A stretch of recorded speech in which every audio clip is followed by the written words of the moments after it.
Au moment où la personne se rend compte que sa consommation devient problématique, pour vous, quel serait le premier pas à prendre? C'est qu'il y a une porte qui s'ouvre et je pense qu'il faut essayer de la saisir. Quelqu'un qui voudrait essayer d'arrêter, combien de temps ça peut vraiment prendre? Je prends par exemple l'alcool, si on veut arrêter l'alcool. C'est une question difficile. Si moi je commence à me dire je vais faire le Tour de France, ça peut me prendre très longtemps. Bienvenue dans Let's Go for Health. Le podcast de la Maison Médicale sur l'Est. Prêt à transformer votre vie? Branchez-vous dès maintenant et découvrez les clés d'une santé éclatante. Bienvenue au 11e podcast de Let's Go for Health. Aujourd'hui, on va parler de consommation. Beaucoup d'entre vous viennent en consultation et vous nous parlez de votre consommation de quelqu'un de votre famille.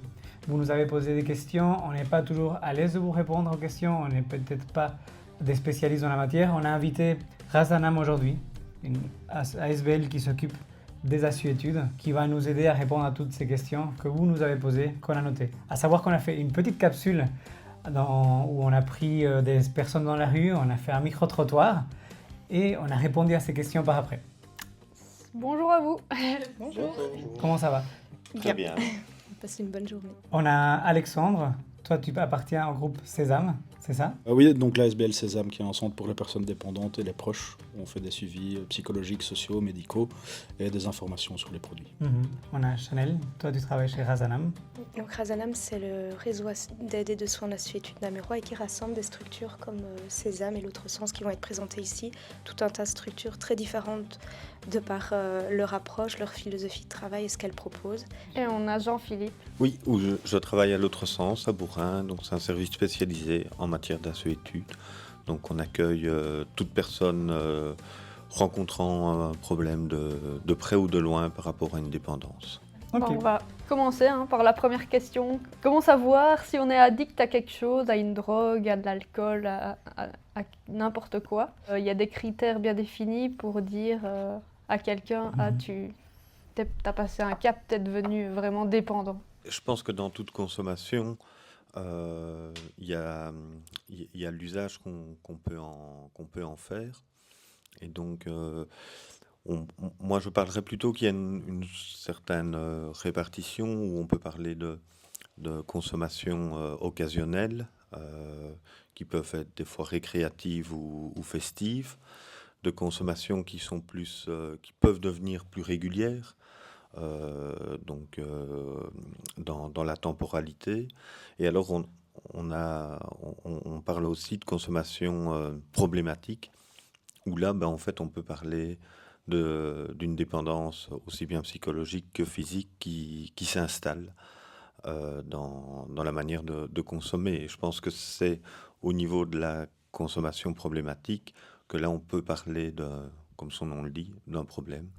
Et est-ce que la personne qui boit son verre de vin tous les jours, est-ce qu'on peut dire ah là tu deviens dépendant ou... À partir du moment qu'elle sait s'en passer, je ne suis pas sûr qu'on peut dire qu'elle est dépendante. À partir du moment qu'on n'a plus la liberté de pouvoir s'en passer, il y a en tout cas à pouvoir y réfléchir. Ce qui est important aussi, c'est pas des paliers, c'est pas des stades qu'on monte comme ça. Il y a des allers-retours qui peuvent se faire. Il y a des gens qui ont une consommation à un moment donné pour des raisons multifactorielles qui est problématique, et puis qui peuvent, avec une aide ou sans aide, redescendre à une consommation plus modérée. C'est important aussi de se dire que chaque personne est à prendre en compte dans sa propre individualité. Chaque parcours est différent et donc chaque problématique liée à la consommation va être différente. Une personne, ce qu'elle peut faire par exemple, ou l'entourage, se poser des questions si déjà en effet, comme disait Jean JP, je ne sais pas l'appeler autrement. Voilà, si la personne ne s'en rend pas compte déjà, ça peut être une autre problématique. C'est pour ça que c'est important aussi de pouvoir donner des tips, donner et recevoir aussi les proches, parce que c'est les proches souvent qui vont voir qu'il y a des problématiques avant les consommateurs eux-mêmes. Donc voilà, il y a des petits tips, c'est pas... il n'y a pas une réponse claire, une réponse tip-top, mais l'entourage va pouvoir jouer sur le fait de se rendre compte s'il y a une problématique ou pas. Et tu sais nous donner 2-3 petits tips alors? Par exemple, si au début, dans une consommation, il peut y avoir une notion de plaisir, quand cette notion de plaisir disparaît, la personne consommatrice ne s'en rend pas forcément compte, ou la personne peut, au niveau du budget, là, il commence à y avoir des soucis par rapport au budget, où il y a de plus en plus de budget qui va dans la consommation, ou par exemple de l'agressivité, ou pas forcément la personne qui consomme. Il y a des personnes qui consomment qui ne sont pas agressives, mais comme elles sont dans un parcours peut-être un peu plus affaibli, des personnes pourraient être agressives aussi avec elles. Donc ça, ce sont tous des facteurs qu'on peut voir plutôt de l'extérieur. Une personne ne va pas forcément s'en rendre compte tout de suite qu'il y a des problèmes, en tout cas liés à ça. Je pense qu'un conseil que les patients nous répètent souvent quand ils se sont sortis, qu'ils vont un peu mieux, c'est d'en parler. Je ne sais pas ce que vous en pensez. Parce que j'avais dit ça une fois à un psychologue et il m'a dit, en parler oui, mais avec les bonnes personnes, en fait. La place de la parole, elle est super importante. Déjà pour se poser la question sur la fonction que le produit peut avoir dans la vie de la personne. C'est très important. Pourquoi la personne consomme? Pourquoi ce produit-là l'intéresse? Qu'est-ce qu'il lui fait? Qu'est-ce qu'il lui apporte? Et qu'est-ce qu'il y a derrière cette consommation-là? Ça peut être des traumatismes, ça peut être des choses mal vécues, ça peut être difficile à s'endormir ou à faire beaucoup de rêves, voilà, ou difficile d'aller vers les autres. Voilà, il y a plein de possibilités. Et donc, pouvoir en parler, c'est aussi pouvoir se rendre compte de qui peut moins bien fonctionner chez nous et pouvoir ou l'améliorer ou trouver des tips. Les personnes peuvent être aussi boussole de ça, pouvoir soutenir, et le soutien est super important. Et du coup, la question que je voulais te poser là tantôt, est-ce que une consommation problématique, c'est qu'avec une substance ou ça peut être aussi un comportement, de la pornographie, du Les sexe? jeux vidéo. La dépendance, par exemple, on parle de plus en plus de dépendance affective. La dépendance, ça touche absolument tout. Il y a des personnes qui sont dépendantes à l'achat compulsif de fleurs pour mettre chez eux, des plantes pour mettre dans le salon. Des personnes, ça peut être des paires de chaussures ou de casquettes, etc. C'est pas forcément des produits. Et peut-être aussi pour compléter, en fait, on voit dans la manière de parler des consommations une évolution par rapport à ça. Avant, on appelait les services comme les notes toxicomanie, enfin, ou services d'aide au niveau de la toxicomanie, donc une manie du toxique. Maintenant, on parle d'addiction parce qu'effectivement, ça s'élargit à des comportements qui ne sont pas uniquement liés à une substance, mais qui sont liés à la question des jeux, des réseaux sociaux, des achats compulsifs, enfin, toute cette série-là. Et donc, on voit bien que même dans le langage courant, il y a une évolution. C'est plus la toxicomanie, c'est l'addiction qui est le plus courant. Et vous traitez ça dans vos ASBL respectives? D'autres addictions que les drogues en général? Moi, je ne peux parler que pour l'autre sens. On accompagne des personnes par rapport à des problématiques au niveau d'Internet, donc jeux vidéo, mais aussi un travail sur la question de l'usage du téléphone, etc. On a très peu de demandes au niveau des jeux de hasard. Il y a des services qui sont spécialisés également dans cette matière. Maintenant, la très grande majorité des personnes qu'on suit, c'est lié à une problématique avec substance. On va dire juste sur le terme addiction, parce que c'est vrai que c'est intéressant. Je pense que dans l'étymologie du terme, il y a quelque chose lié à l'esclavage. Et ça revient un peu sur ce qu'on voulait dire. En fait, on peut peut-être penser qu'on est dans une addiction quand on perd sa liberté face au comportement où on produit, et qu'on perd le contrôle de la manière dont on le fait ou dont on le consomme. Et c'est vrai que c'est important de remettre le panel d'addictions possibles en fonction de la singularité de chaque situation, et donc le panel d'offres aussi de soins à ce niveau-là, même s'il y aura encore plein de choses à créer au niveau de ce qu'il y a déjà. Mais ça vaut la peine de se renseigner. Certaines structures ont vraiment des publics particuliers ou des addictions qui sont plus spécifiquement à même d'accompagner. Donc chez les adolescents, mais aussi chez les jeunes adultes, hein, j'ai des amis encore comme ça qui adorent les binge drinking. Donc c'est boire beaucoup d'alcool pendant une après-midi par exemple, ou une soirée. Et du coup, c'est pas très bon. Comment vous faites pour dissuader les jeunes, d'éviter ces pratiques En fait, si j'ai bien compris, c'est même en moins de temps, non? C'est en Ouais. une demi-heure, 1 heure, Oui. pour être très vite sous. C'est vraiment une énorme consommation d'alcool en très peu de temps. Genre une bouteille de vodka en 10 minutes. Ok. Ah oui, ah oui, c'est encore pire ce que je disais. Par exemple, les affons, voilà, c'est vraiment très très peu de temps. Maintenant, ça peut aussi être étalé sur toute une soirée. Boire 40 bières en une soirée, voilà, ça peut être aussi considéré comme du binge drinking. On voit ça plutôt chez les jeunes. Comment les dissuader de ne pas faire cette pratique-là, qui ne soit pas influencés par d'autres En fait, dans la question, il y avait une notion de, entre guillemets, c'est mal. C'est très délicat à expliquer ce qui est bien, ce qui est mal. Alors ça fait du tort au corps et à l'esprit, surtout un jeune qui est en plein changement, métabolisme physique, etc., même psychique. Les connexions neuronales, elles se développent encore jusqu'à 26 ans. Donc tout ça, il y aura un impact sur la consommation d'alcool, encore plus si c'est du binge drinking.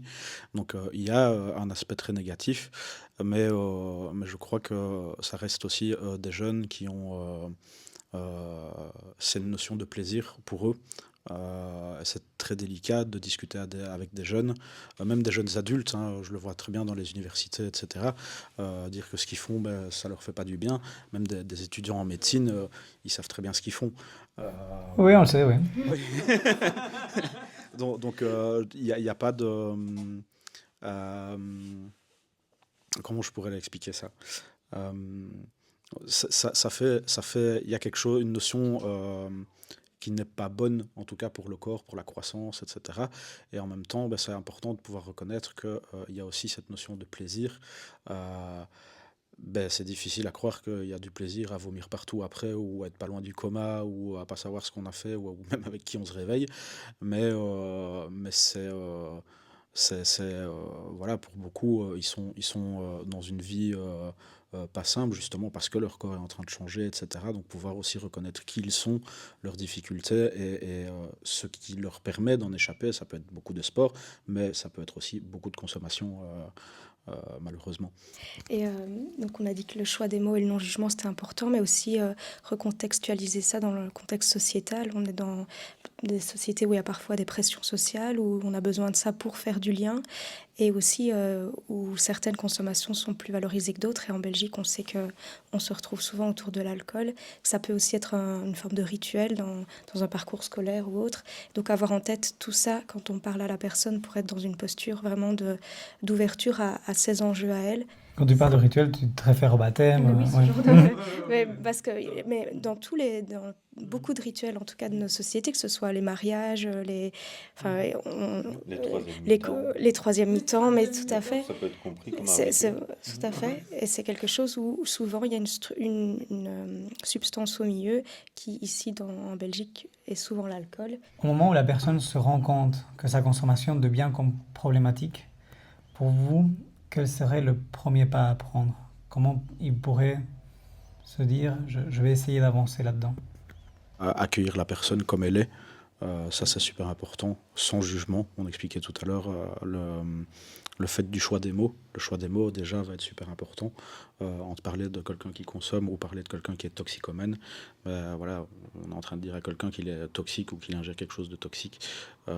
C'est pas forcément une bonne approche dès le début dans une communication, surtout avec des jeunes. Avec tout le monde. Donc vraiment, l'accueil de comment on reçoit la personne, ça va vraiment être super important, et laisser l'espace de parole, que la personne explique ce qu'elle veut bien expliquer. Une personne ne dira pas toute sa vie en 1 heure de temps. Et donc ça, c'est vraiment la toute base pour moi. Rajouter que si une personne se pose une question à un moment donné par rapport à sa consommation, sur le fait que ça devient problématique, c'est qu'il y a une porte qui s'ouvre.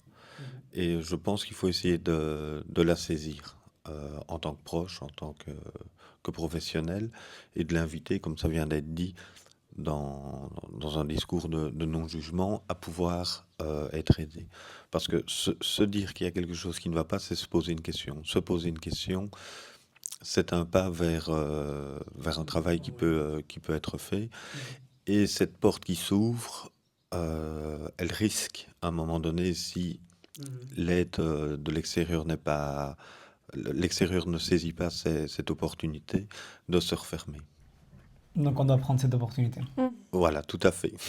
Ça va. En tant que professionnel, mais les personnes elles-mêmes, en tout cas, elles peuvent savoir qu'il existe vraiment tout un tas de ressources et que chaque personne aussi est experte un peu de son vécu et sait sans doute vers quelle approche, en tout cas, ça pourrait plus lui parler. Et donc, parce que votre question, si j'ai bien compris, c'était ça aussi, quand nous, on se rend compte qu'on a potentiellement Oui, un souci, oui. qu'est-ce qu'on fait concrètement? Se renseigner sur les structures qui existent et finalement il en existe parfois plus que ce qu'on imagine et donc et très différentes. Donc déjà, c'est important que aussi ça soit une demande de la personne. C'est pas une personne extérieure qui vient demander à ce qu'une personne arrête. Ben non, ça doit venir de Ça ne marche pas comme ça, oui. C'est eux qui doivent décider de venir. Ben, dans le réseau, il y a des personnes qui vont prôner plutôt l'abstinence, qui vont faire du travail de groupe, etc. Et ça soutient énormément de personnes. C'est super important, le travail de groupe thérapeutique, se sentir moins seul dans sa consommation, etc. Ça peut déjà jouer énormément. Il y a des personnes pour qui se dire « Ok, je suis dans un centre pour arrêter la consommation », ils vont me retirer la consommation, en tout cas la question, ou même y penser, voilà, ce sera... voilà, on va faire autre chose, on va remettre des activités dans nos vies, etc. C'est super important. Il y a des centres où ce sera essentiellement des discussions psychologiques pour vraiment aller gratter en profondeur. Il y a plein de manières de faire. Et le réseau ici, namurois, est hyper riche. Et pour chaque, voilà, même si on va dans un centre et qu'en fait on se rend compte qu'il ne nous convient pas, Il y a moyen de trouver une autre. ce centre-là peut très bien nous orienter vers d'autres possibilités. On fait ça même très très souvent. C'est vraiment un réseau. Parce que si je comprends bien, vous n'allez pas tous vers une abstinence complète. On va pas se dire on va plus jamais boire d'alcool dans tous les cas. Il y a des centres qui vont vraiment, eux, être vraiment aller vers l'abstinence totale. Mais il y a des centres, par exemple, comme nous à Sésame, où on va plutôt essayer de questionner la fonction qu'a le produit dans la vie de la personne. Et en fait, on se rend même très souvent compte qu'en fait, cette fonction-là, si on la retire, la personne perd pied. C'est vraiment une béquille. Maintenant, la béquille, elle peut aussi faire du mal. Et donc, c'est plutôt essayer de tout doucement réapprendre à marcher à la personne et à utiliser de moins en moins la béquille. Mais il y a des personnes qui viennent juste parce qu'ils ont envie de questionner leur fonction, mais ils n'ont pas envie d'arrêter ou ils n'ont même pas envie de diminuer.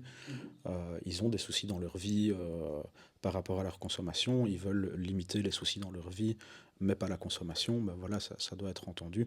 Et en fait, cette fonction est vraiment super importante. Des personnes qui ont vécu des choses atroces, on est qui pour leur dire non, en fait, t'as rien vécu, donc arrête ce qui te soulage en quelque sorte. On est des humains, on travaille pour l'humain avec des humains, et prendre les personnes, encore une fois, dans leur individualité, c'est primordial. Ouais, c'est super intéressant parce que j'ai un patient qui m'a justement posé cette question-là cette semaine. Est-ce que je dois arrêter complètement ou pas? Par exemple, moi je fume le tabac et je me suis rendu compte que quand il y a des choses plus difficiles dans ma vie, c'est à ce moment-là que j'ai envie d'arrêter le tabac. Chaque fois que je vais chez le médecin, il me dit non, c'est peut-être pas le moment d'arrêter le tabac. Donc voilà, même mes médecins généralistes sont très bien au courant de la fonction que peuvent avoir certains produits. Parce que justement, en tant que réseau, on a beaucoup de demandes de proches ou de professionnels ou d'usagers qui nous questionnent et on a tendance à leur dire que vu la multiplicité des impacts de la consommation dans la vie, c'est souvent des situations complexes et qui touchent toutes les sphères. C'est important aussi de multiplier les professionnels autour de nous, autour des personnes qui peuvent avoir ce questionnement-là. Et le médecin généraliste ou le pharmacien, c'est aussi souvent des personnes vers qui on va en premier lieu. Et donc c'est parfois une bonne porte d'entrée d'en parler avec des personnes qui sont déjà dans notre réseau et avec qui on a confiance. Il faut savoir que nous, on est ouvert à en parler et qu'il n'y a pas de problème. La porte est ouverte. Et quelqu'un qui voudrait essayer d'arrêter et qui se lance, combien de temps ça peut vraiment prendre? Je prends par exemple l'alcool. Si on veut arrêter l'alcool. C'est une question difficile. Si moi je commence à me dire je vais faire le Tour de France, ça peut me prendre très longtemps. Un professionnel le fera plus rapidement. Donc d'une certaine manière, c'est vraiment propre à chacun par rapport aussi à la enfin, où la personne en est au niveau de sa consommation. Maintenant, par rapport à l'alcool, ce qui est vraiment important, c'est qu'il y ait un suivi médical au niveau de l'arrêt, parce qu'il y a des risques qui peuvent être liés suite à ce qu'on appelle un sevrage sauvage, c'est-à-dire sans surveillance médicale, il y a des risques comme l'épilepsie, comme des risques cardiovasculaires, comme des risques neurologiques qui peuvent se créer. Donc ça, c'est vraiment le delirium tremens qui peuvent être provoqués par rapport à un arrêt brutal.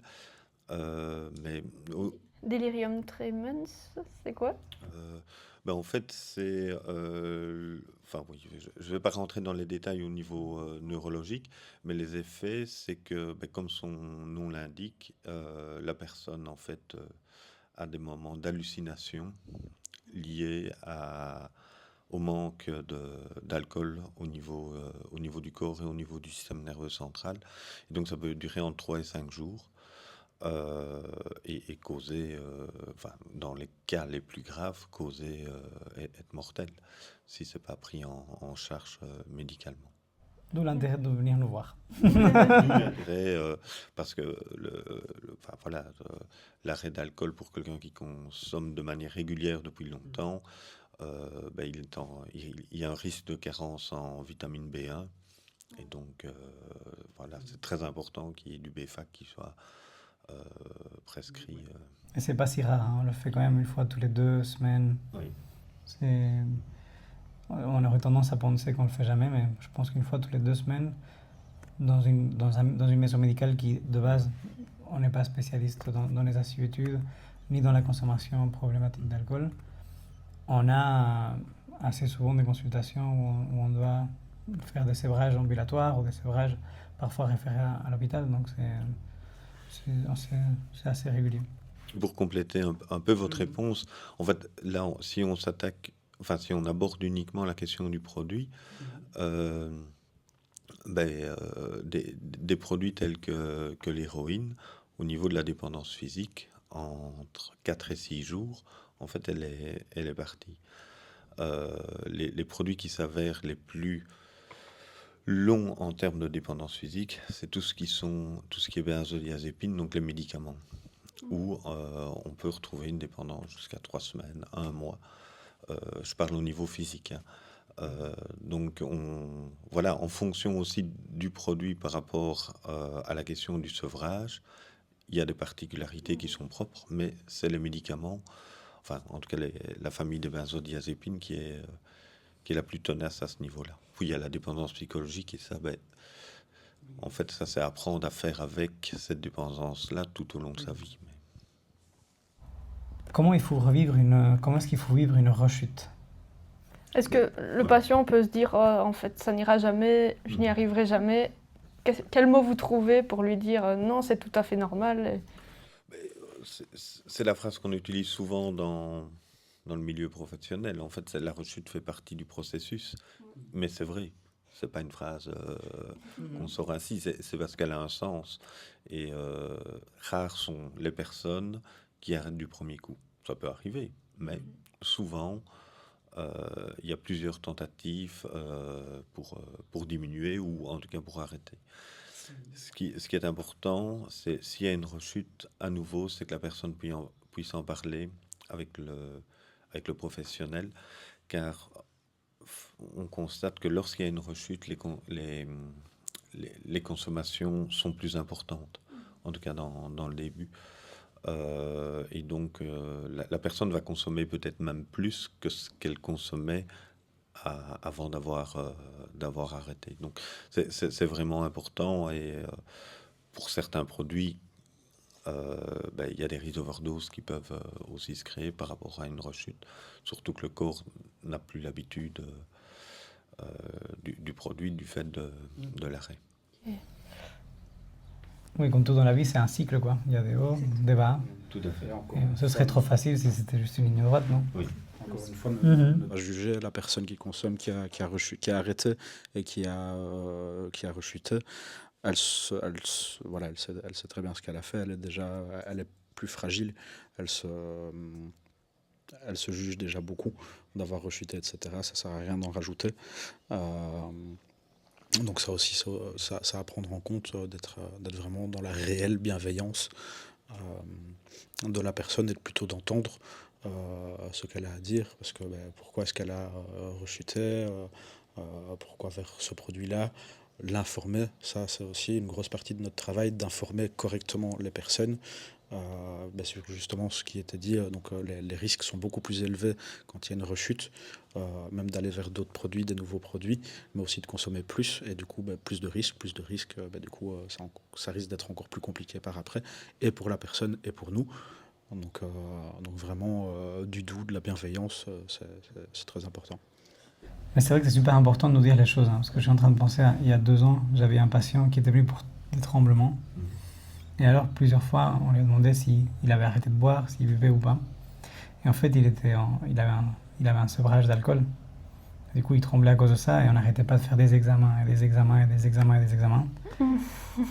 Alors qu'on aurait pu s'arrêter plus tôt. Trouver Mais tout de suite. c'est pas facile de le dire, mais nous, on est comme des moines, hein. On ne peut rien dire. C'est notre boulot. Hein. C'est la personne qui est dans un processus d'arrêt, qui a réussi à arrêter et qui a rechuté, elle a réussi à arrêter. Il y a eu des questionnements, il y a eu des choses déjà hyper difficiles. Elle a dû prendre sur elle, elle a dû... c'est pas, il ne s'est pas rien passé. Donc même s'il y a une rechute, elle ne redémarre pas au même endroit. Il y aura déjà eu plein de prises de conscience, etc. Donc elle ne retombe pas où elle en était même 10 mois avant, ou ce genre de choses. Voilà. Ça, c'est important vraiment de bien préciser aussi. Je vais faire la dernière question. Donc on côtoie souvent des gens qui se sont sevrés, donc qui ne boivent plus par exemple, et il y a cette croyance qui dit que s'ils retouchent à une goutte d'alcool, ils vont replonger. Est-ce qu'elle est vraie, est-ce qu'elle est fausse, et comment vous pouvez discuter de ça? Il y a 2 écoles. Il y a celle qui effectivement va prôner l'abstinence totale et jamais le fait de reconsommer, qui pourrait effectivement réveiller, que ce soit au niveau neuronal, mais aussi au niveau subjectif et psychologique, l'envie de reconsommer. Moi, dans ma pratique, j'ai déjà constaté qu'effectivement, il y a des personnes, il vaut mieux qu'ils ne touchent plus à une goutte d'alcool lorsqu'ils ont arrêté, parce que chaque fois que ça s'est produit, ils ont reconsommé. Et il y a d'autres personnes, ça c'est l'autre école, qui arrivent d'une certaine manière à ne plus retomber dans cette consommation problématique et avoir une consommation qui reste occasionnelle. Mais évidemment, la manière dont ils vont consommer est différente. Dans le cadre d'une consommation problématique d'alcool, ce qu'on remarque quand même souvent, c'est que les personnes consomment de manière seule, ou en tout cas, ils ont un rapport assez de solitude par rapport à la consommation. Que dans une consommation plus récréative ou occasionnelle, elle s'inscrit davantage dans des moments de fête ou d'un repas en famille et où la consommation est plus modérée. Et donc, il y a des personnes qui arrivent à avoir une consommation comme celle-là. Évidemment, c'est toutes des stratégies, comme Chanel le disait, qui doivent être mises en place pour ne pas retomber dans une consommation qui redevient problématique et où il y a une certaine forme de jouissance, mais malsaine, propre à la consommation. Donc, en tout cas, dans un premier temps, moi, je préconise, si la personne vise l'abstinence, de ne pas essayer de reconsommer de l'alcool. Et par après, il y en a qui me disent j'ai réessayé, ça va, j'ai pas envie. Ça arrive, mais il faut vraiment que la personne ait déjà fait un bout de chemin dans son abstinence pour pouvoir se dire qu'elle va reconsommer. Donc oui, c'est vrai que c'est vraiment du cas par cas, mais en fait, comme beaucoup de choses dans la vie, et là, on parle vraiment d'addiction avec des produits, mais aussi tout un tas d'addictions comportementales dont on ne peut pas, que ce soit au niveau de la nourriture, au niveau des écrans, on est sans cesse confronté à le comportement qui pourrait nous amener vers un processus addictif. Et donc, c'est vrai que au niveau des dépendances comportementales, la question se pose encore autrement. Et c'est pas toujours évident de dire aux gens, passez-vous de votre GSM, alors qu'on sait que dans notre société, on en a besoin. Et qu'on passe tous au moins 1 ou 2 heures dessus par jour, quoi. c'est toujours des questions complexes et qui demandent d'avoir de la nuance et d'avoir des personnes autour aussi qui sont dans la nuance et dans l'analyse de la situation et le respect du cheminement. Pour compléter du coup ce que tu dis, tu parles du type aussi de personne, le fait d'aller vers une personne professionnelle aussi, ça peut aider parce qu'un proche peut vraiment être soutien, etc. Mais le proche a aussi son propre parcours, ses propres limites et aussi l'émotionnel. Quand c'est une personne qu'on connaît, qu'on côtoie, qui consomme, ça vient nous toucher quelque part, ou parfois ça peut être plus difficile aussi de soutenir ou de bien soutenir. Même avec la meilleure des volontés, c'est pas pour ça qu'on va bien faire tout le temps. Donc c'est vraiment aussi important de pouvoir vraiment bien se poser des questions, laisser l'espace et aller vers aussi des personnes qui sont réellement professionnelles là-dedans. Non, vas-y. Pour terminer. Ouais, la dernière phrase pour terminer. Mais pour terminer, donc effectivement, là on a parlé dans le cadre du réseau des services professionnels. Maintenant, je pense aussi qu'il y a il faut citer les associations comme les alcooliques anonymes, les narcotiques anonymes, qui peuvent aussi accompagner les personnes qui sont dans un souhait d'arrêter. Et donc, plus on s'entoure, plus on a de chance à vivre mieux avec ou sans le produit, mais de manière moins problématique. Ok, prenons toutes les armes qu'on peut avoir. Et merci beaucoup à vous trois. Merci super à vous. intéressant. Merci pour cette journée. N'hésitez pas à aller voir notre micro-trottoir qui va être publié peut-être plus ou moins en même temps que cette vidéo. Bonne journée. Bonne journée. Au revoir. Merci beaucoup.